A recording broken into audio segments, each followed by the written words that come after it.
Most people who watched Princess Diana marry Prince Charles 42 years ago fell in love with the princess. They were charmed by her, and now she was marrying her knight in shining armor. They believed the two would sail into the sunset happily ever after. But history has a way of shocking and surprising, and life seldom turns out as we plan. Diana did become the people's princess, but life happens and neither Charles nor Diana could have imagined how their lives would twist and turn. It's 42 years later and people to this day still like to imagine how their Queen of Hearts would have fared as today's Queen of England. It was just so sad that the princess's life was cut short just 15 years after her marriage. The flame that shone so brightly was blown out in a terrible accident in Paris in 1997. Many people blamed King Charles for the star that stopped shining, but by the time the accident happened, Diana and Charles had already been divorced for a year. There was already depression and loneliness in the marriage that she had grown up with, and he was in love with someone else on his wedding day. With those facts, let's take a look at her life from start to end. Let's imagine that the divorce and the death of Lady Di had never happened. What kind of Queen Consort would she be today? She was a famous name and a face from a dysfunctional family. Diana was born to parents John Spencer and Frances Shantkid in 1961. She lived a wealthy lifestyle growing up. After all, her father was the 8th Earl Spencer, descended from some influential, wealthy British nobility. She grew up on the family estate, Althorpe House in Northamptonshire. Diana called her childhood an unhappy childhood. She confessed that her parents were always busy looking after themselves, and she saw her mother cry a lot, which her father never tried to explain. She was only 7 when her mother left the family for another man. Poor little Diana was devastated. As any young girl would be, she needed her mother. Over the forthcoming years, Diana's relationship with her became more and more turbulent until she died. She was troubled, but she still had big dreams. When Diana was just 16, she met Prince Charles, who was 29. The two were introduced by Sarah, Diana's older sister, at a grouse hunt at Althorpe. Charles and Sarah were dating, albeit for a short while, as they weren't compatible themselves. But sparks didn't exactly fly around when Charles first set eyes on Diana either. While Sarah might not have been so impressed with Charles at the time, Diana was. She told all her friends over time that she was going to marry Charles. He would be the one man on the planet who is not allowed to divorce me. Nevertheless, they only saw each other again 3 years later. Her dreams came true. In 1980, both Princess Diana and Charles were invited to a barbecue at a friend, Philip de Pass's house in Sussex. This was followed a while later by a weekend at Balmoral. A tabloid headline announced that he's in love again. It spread the news far and wide that a fledgling romance had started between Charles and Diana. Some sources say the two would only meet 13 more times before Charles would propose early in 1981. Diana accepted immediately. The world was full of talk of the wedded bliss that was to come.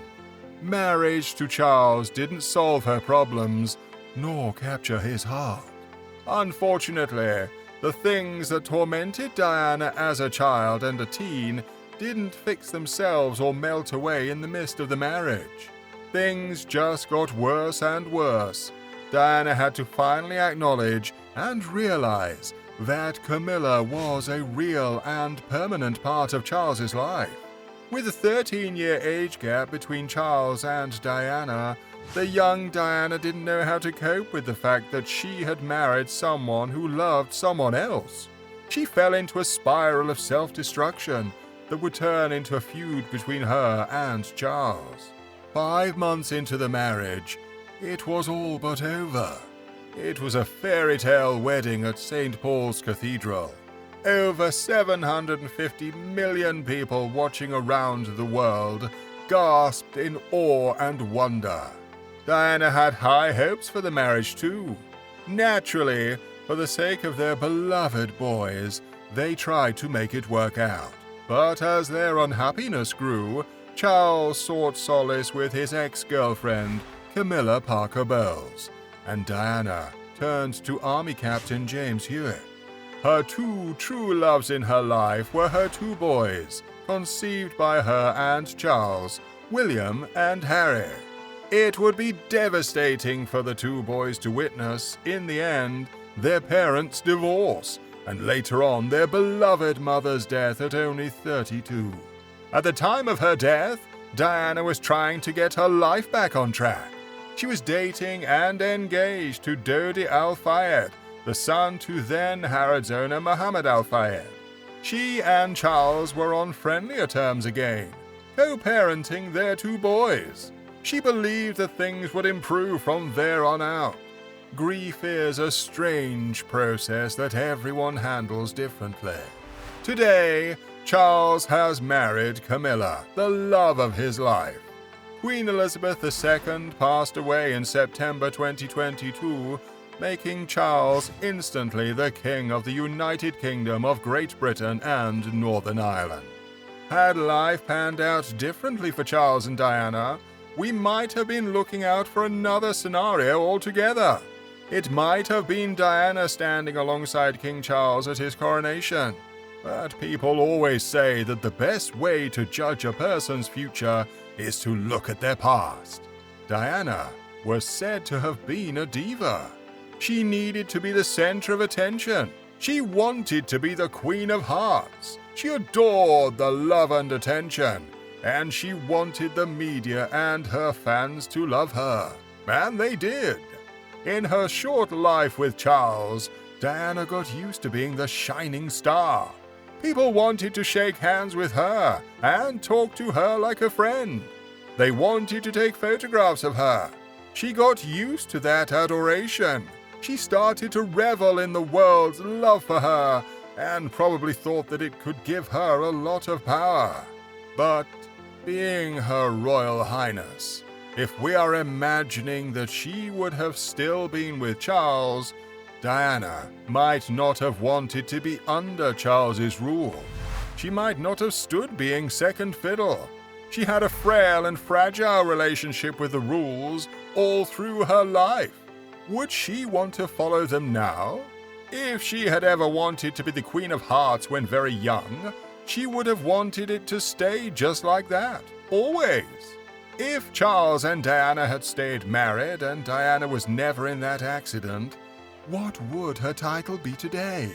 Diana would have become Queen Consort.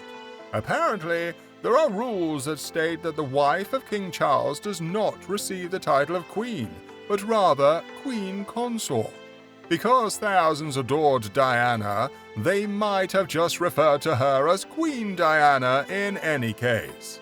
If Charles had passed away while Diana had been Queen Consort, her son, Prince William, would receive the title of King. Then, Diana would have been known as a Queen Dowager. She would have gone from being the highest-ranked royal woman to having to be second to Catherine. What would Diana have thought of that? Diana was heard saying she never wanted to be queen.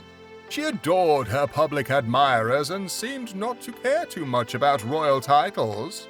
In one interview from 1995, Diana told Martin Bashir, who interviewed her, that "I'd like to be a queen of people's hearts, but I don't see myself being queen of this country, albeit that's gotten me into trouble in my work.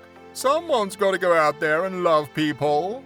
Much of the public would have loved to see Diana as queen. Diana had a wonderful ability to connect with everyone. Her frankness about her mental health and marriage problems just endeared her even more to the crowds.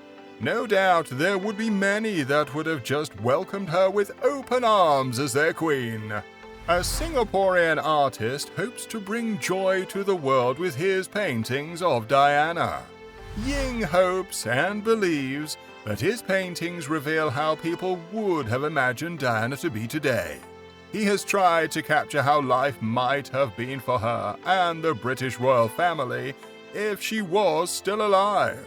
Would she be spending time with her daughters-in-law, Meghan and Kate? What about her grandkids? The painter envisioned Diana to be a hands-on grandmother as well as a family matriarch. Harry told reporters that his mother and Meghan would be thick as thieves, without question. I think she would be over the moon, jumping up and down, so excited for me, he said. The world also remembers Princess Diana as a notable philanthropic force. She gave input into many charities, creating awareness on a few humanitarian issues. To deal with the toughness of royal life, she supported causes such as leprosy awareness, HIV and AIDS, and landmines. Can you remember those endearing pictures of her stepping out onto the minefields in Angola? She showed the world, too, that HIV and AIDS could not be transmitted by touch. She took her patient's hand without wearing gloves. She became patron of over 100 different causes across various fields. The public loved her because she was such a people person. 26 years would have been an awfully long time for a couple to continue living in a loveless marriage. No one can predict the future. Had King Charles never met the love of his life, Camilla, we might still have believed that Charles and Diana might have made it through the years. Diana chose to step into the life-changing, tantalizing role of the Princess of Wales, knowing that Charles had already given his heart to someone else. She would still be involved in her boys' lives today. She adored William and Harry like any grandmother does her grandkids. She would have relished being involved in all her grandkids' lives, but still, no one would be able to say where the Princess of Hearts would be living today. Would she have remarried? Would she have found true love? Would she be truly happy? So what would she have been like? When people talk about favorite royals, then Princess Diana still features high on a lot of people's lists. She was friendly and got to know her people on her walkabouts. She loved her charities and she loved her two boys. Many of us wish she was still around to see her grandkids. For many, the thought of Diana brings painful thoughts. She was lovely, charming, and young. She wanted to and deserved to have been wholly appreciated and loved by someone, but she never got the chance. From childhood, she always believed she wasn't good enough, and that's a crying shame. She wasted so many years trying to be good enough. Would she finally have settled down? Would the public still be besotted with their beautiful princess, who would be Queen Consort at 62 now? Would things be anything like they are now? We can only have fun guessing and suggesting. But it's safe to say she would have been a queen in all our hearts nonetheless.